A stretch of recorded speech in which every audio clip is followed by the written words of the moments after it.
जब मशीनें खोली गई तो भारतीय जनता पार्टी का उम्मीदवार पहले स्थान से उठ करके दूसरे स्थान पर आ गया और कांग्रेस का उम्मीदवार तीसरे स्थान से उठा करके पहले स्थान पर पहुंचा दिया गया।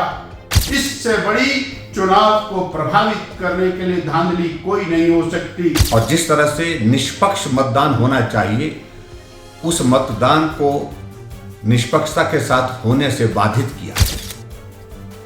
शिमला नगर निगम के चुनाव को कांग्रेस सरकार पूरी तरह से प्रभावित करने की पहले दिन से कोशिश कर रही है।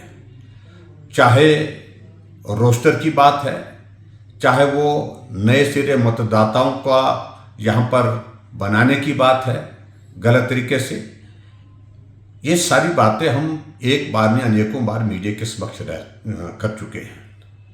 लेकिन अब तो पिछले कुछ दिनों से और भी चीज़ें इस प्रकार से गुंडागर्दी करना, कल रात को कुछ जगह शराब की दुकानें देर रात तक खोले रखना, और आज भी हम अनेक जगह से पोलिंग बूथ स्तर पर जिस प्रकार से कांग्रेस के लोग सारी चुनाव की प्रक्रिया को गुंडागर्दी के साथ प्रभावित करने की कोशिश कर रहे हैं, ये दुर्भाग्यपूर्ण है।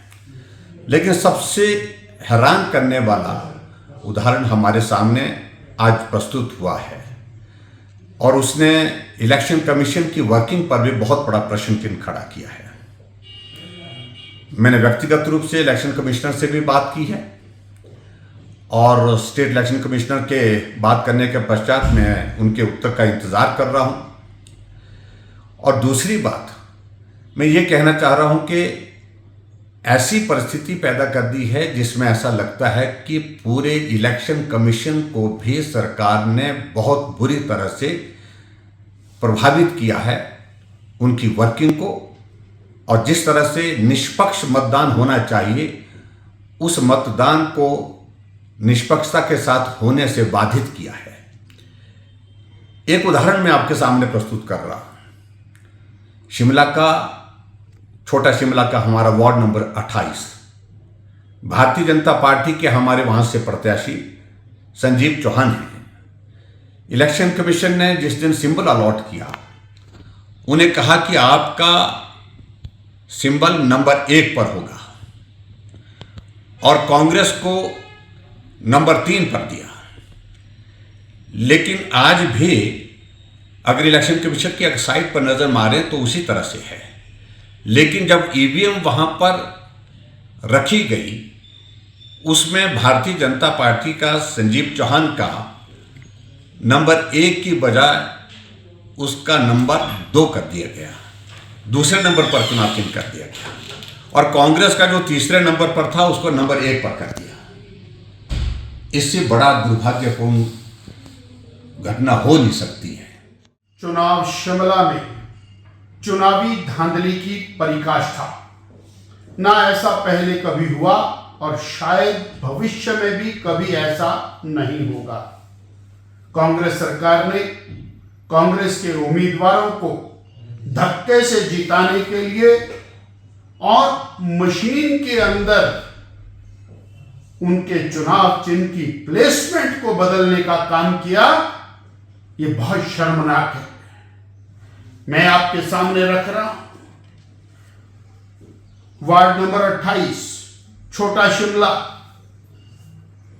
चुनाव आयोग की वेबसाइट, ये वेबसाइट का स्क्रीनशॉट, इस स्क्रीनशॉट के हिसाब से और वेबसाइट की रिपोर्ट के हिसाब से जो हमने वेबसाइट आज 10:48 के ऊपर डाउनलोड किए, भारतीय जनता पार्टी का उम्मीदवार संजीव चौहान पहले नंबर पर है, और भारतीय जनता पार्टी को जो अलॉटमेंट की गई उसमें भी पहले स्थान पर ही था। भारतीय जनता पार्टी ने पूरा चुनाव का जो कैंपेन चलाया, जो डमी बैलेट बनाए, उसके अंदर भी पहले स्थान के ऊपर भारतीय जनता पार्टी को, हमारे उम्मीदवार और कमल के चुनाव को दिखाया गया। परंतु आज जब मशीनें खोली गई तो भारतीय जनता पार्टी का उम्मीदवार पहले स्थान से उठ करके दूसरे स्थान पर आ गया और कांग्रेस का उम्मीदवार तीसरे स्थान से उठा करके पहले स्थान पर पहुंचा दिया गया।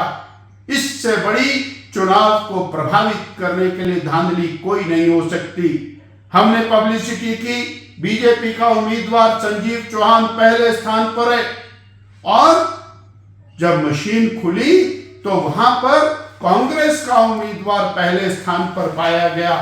यहीं पर नहीं, हमारा वार्ड नंबर 30 कंगनाधार के अंदर जो स्क्रीनशॉट चुनाव आयोग की वेबसाइट का, इसके अंदर भारतीय जनता पार्टी का उम्मीदवार और श्रीमती रेणु चौहान तीसरे नंबर पर, जो आज की डेट में 10:47 के ऊपर डाउनलोड किया है, उसमें भी भारतीय जनता पार्टी का उम्मीदवार रेणु चौहान और कमल का फूल तीसरे नंबर पर। परंतु जब मशीन खोली तो मशीन खोलने के बाद भारतीय जनता पार्टी की उम्मीदवार चौथे नंबर के ऊपर।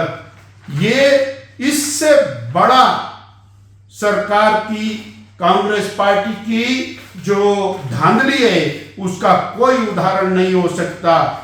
चुनाव को प्रभावित करने के लिए पिछले 10 दिन के अंदर सरकार ने, कांग्रेस ने जो हथकंडे अपनाए हैं वो बहुत शर्मनाक हैं।